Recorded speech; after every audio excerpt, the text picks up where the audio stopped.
안녕하세요. 서면 파고다 토플 리스닝 스피킹 강사 에밀리장. 리딩 그리고 라이팅을 담당하는 데니 김입니다. 네, 오늘 저희는 2019년 8월 1일부터 개정이 될 새로운 토플의 즉 변경 사항에 대해서 여러분들께 소개를 하고자 하는데요. 자, 그럼 한번 시작해 볼까요? 자, 오늘 크게 두 가지에 대해서 말씀드릴게요. 우선은 시험에 대해서, 그 다음에 시험의 성적표에 대해서 말씀드리겠습니다. 첫 번째, 시험은 희소식 짧아졌습니다. 얼마나 짧아졌느냐?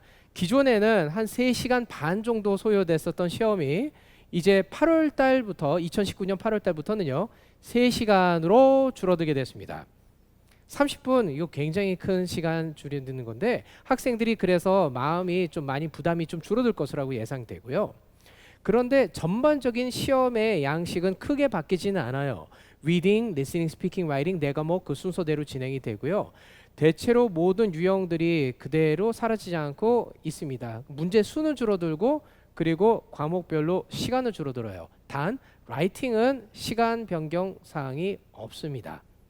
그 다음에 또 하나 큰 변화가 여러분들의 8월달 이후의 시험의 성적표에 각 과목별 최고 점수인 My Best Score이라는 섹션이 추가가 된다는 점이 있습니다. 자, 그러면은 성적표에 대해서부터 먼저 자세히 말씀드릴게요. 여러분들이 시험을 보신 분이라면은 아시겠지만 시험을 보시면은 여러분들의 최고 점수와 각 과목별 점수가 이렇게 나왔었어요. 자, 그런데 8월 달부터 시험을 보신 분들은 그 시험의 점수에 추가적인 항목 My Best Score이라는 게 나옵니다. 이건 뭐냐면은요. 시험 보신 날짜부터 시작해서 최근 2년 동안 유효했었던 성적들 중에 각 과목별 최고 점수까지 따로 놓고 그거에 합산 점수까지 준다. 자, 그게 어떤 의미냐? 어떤 학교들은요. 과목별 최고 점수가 몇 점인지도 궁금해하기 때문에 ETS에서 이런 섹션을 새로 추가했어요. 단 여러분들이 선택해서 이 둘 중에 하나를 제출하는 게 아니고요. 한 성적표에 두 가지 다 나오기 때문에 반드시 여러분들이 이 성적표를 보내시려고 한 학교 담당자한테 연락을 하셔가지고 이 두 가지 성적표 둘 다 또는 둘 중에 하나가 유효한지 학교별로 다르기 때문에 직접 알아보셔야 된다는 점입니다. 그러면 이제 8월 달부터 시작되는 시험이 어떻게 줄어드는가에 대해서 과목별로 설명드릴게요. 리딩 섹션은요. 기존에 있었던 것과 마찬가지로 지문이 3개, 만약에 더미가 있을 경우에는 4개인 것은 그대로입니다만 여러분들이 제가 맨 처음에 말씀드렸듯이 시간이 줄어들어요. 근데 시간만 줄어드는 게 아니라 문제 개수도 줄어듭니다. 어떻게 되느냐? 예전에는 지금 현재로서는 8월 달 이전에는 한 지문당 12개에서 많게는 14개의 문제가 한 지문에 나왔었는데 이게 각 지문별로 10개로 줄어들어요.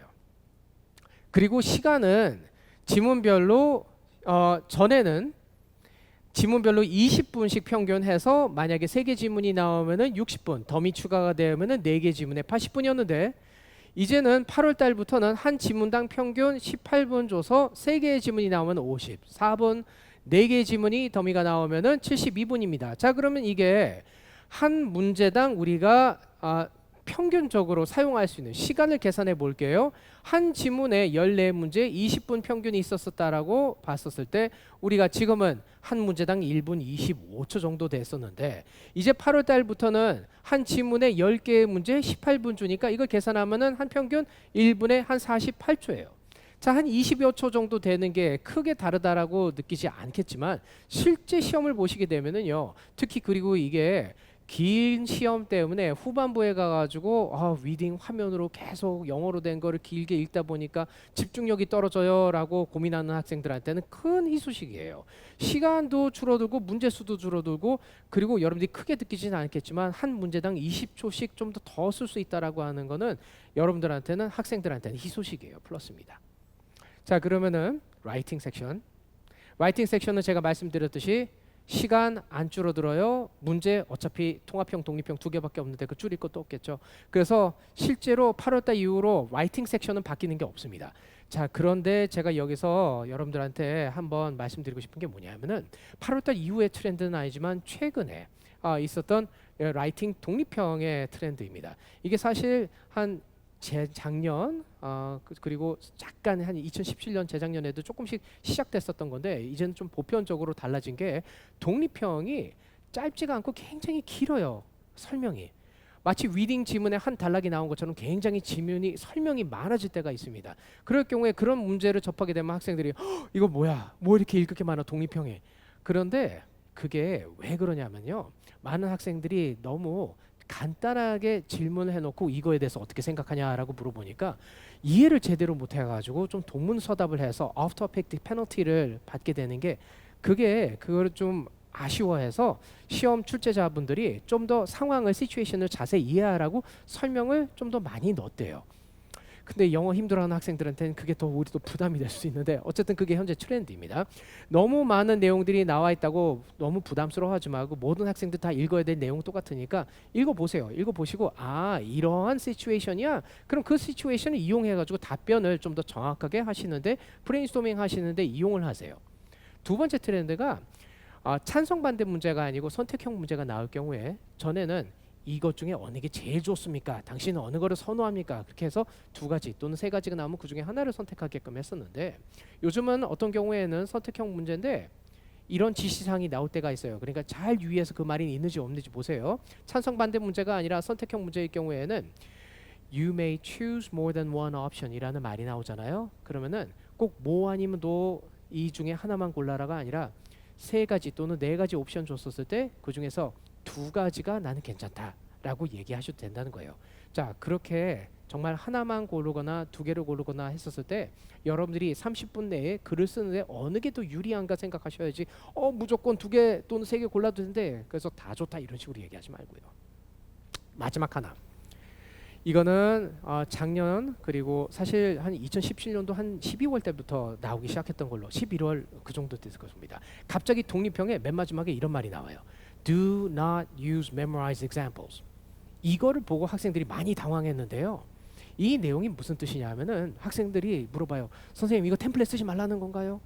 외운 거 쓰지 말라는데 그게 아니에요. 템플릿은 써도 돼요. 템플릿은 써도 되는데 이거를 왜 지시사항을 집어넣는지 저도 궁금해가지고 ETS에다가 이메일 보내가지고 물어봤어요. 공식적으로 ETS 웹사이트에 대해서는 이거에 대한 얘기가 없습니다만 제가 어떤 답변을 받았냐면은 학생들 중에 영어가 정말 안 되는 분들은 문제하고 상관없이 그냥 어떤 엉뚱한 문제에 모범 답안 하나 외워놓고 문제가 뭐가 나오든지 간에 그 자기가 외운 답안을 써버린대요. 그거 하지 말라는 거예요. 누가 그런 바보 같은 짓 하냐고요? 그런 친구들이 있더라고요. 정말 제 학생들은 안 그럴 텐데. 자, 그래서 여러분들이 외우신 템플릿이나 아니면은 연습을 할 때 사용했었던 자기 개인의 for personal example 그런 거 사용하셔도 됩니다. 단 문제에 해당되는 적합한 예시를 사용하시라는 거예요. 자, 그래서 라이팅 섹션은 8월달 이후로는 바뀐 건 없지만 지금까지 최근 독립형 트렌드에 대해서 말씀드렸고요. 이제 한번 리스닝하고 스피킹에 대해서도 한번 알아보겠습니다. 네, 저희 리스닝 부분 또한 약간의 변경 사항이 있을 예정인데요. 저희 기존에 6개의 문제를 풀어야 했던 4개에서 6개의 강의문이 문제 수와 유형은 변하지 않습니다. 하지만 3개에서 최대 4개로 줄게 됩니다. 자, 기존에 5개의 문제를 풀어야 했던 2개에서 3개의 대화문은 그대로 남게 됩니다. 자, 이에서 우리가 또 추가적으로 알 수 있는 게 뭐냐면 기존에 최소 1시간, 최대 이제 1시간 반인 90분이 소요가 되었던 우리 리스닝 시간이 굉장히 고비였죠. 많은 학생들에게. 하지만 우리 더미 문제가 포함이 되지 않는다면은 리스닝의 시간 또한 41분으로 줄게 됩니다. 만약에 더미 문제가 포함이 되면은 57분, 최대 1시간 이내로 리스닝, 즉 시험을 마무리할 수 있게 되었습니다. 스피킹 또한 약간의 변경 사항이 있을 예정인데요. 일단 기존에 2개에서 4개의 즉 2개의 독립형 문제와 4개의 통합형 문제 총 6개의 문제로 이루어졌던 기존 시험에서 하나의 독립형 문제 3개의 통합형 문제로 변경이 됩니다. 즉 총 4개의 문제로 학생들이 17분 내에 이제 말하기 시험을 보게 될 예정인데요. 좀 더 자세히 들여다볼게요. 저희 기존의 독립형 문제가 2개, 그 다음에 대화문을 듣고 이제 리스닝을 듣고 풀어야 했던 문제와 강의문을 듣고 리스닝을 듣고 풀어야 했던 문제가 있었습니다. 이에서 변경사항은요, 이렇게 1번이었던 독립형 문제 하나와 그 다음에 대화문을 듣고 리스닝을 듣고 본인의 의견을 조금 더 추가해서 이야기를 해야만 했었던 5번 문제가 없어지게 될 예정입니다. 하지만 학생들이 조금 대화문보다 장벽을 느끼는 강의문 두 문제는 그대로 남아있게 될 예정이기 때문에 유형 변경 사항은 없지만 이를 위해서 조금의 이제 준비를 해야 될 것으로 보입니다. 그러면은 이제 리스닝 문제 플러스 이제 스피킹 문제 한번 살펴보았는데요. 최근에 우리 스피킹 독립형 트렌드 에 있어서 간략하게 소개를 드리고 이제 마치고자 합니다. 최근에 우리 스피킹 독립형에 있어서는 저희가 이미 이전부터 바뀌어 왔지만 최근에는 예전에는 이렇게 독립형 문제가 살짝 작은 것에 비해서 최근에는 이렇게 독립형 문제 특정 상황이 주어지고 여기에서 2개에서 3개의 보기 중에서 너가 원하는 거를 골라서 한번 이야기를 해봐라 라고 하는 문제가 나오고 있습니다.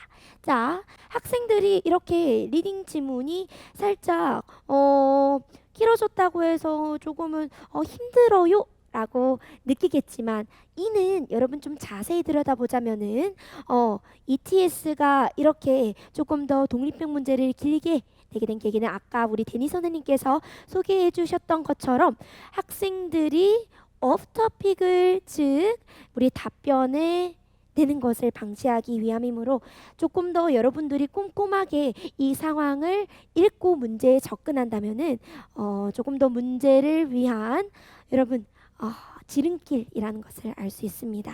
문제를 즉 답변하기 위해서 살짝의 해결책 혹은 도움을 줄 수 있다라는 것을 볼 수 있겠고요. 그럼 학생들이 질문을 하겠죠. 저희 그럼 앞으로 토플 공부는 어떻게 하면 좋을까요? 아니면 저희가 혹은 8월 달까지 기다려야 할까요?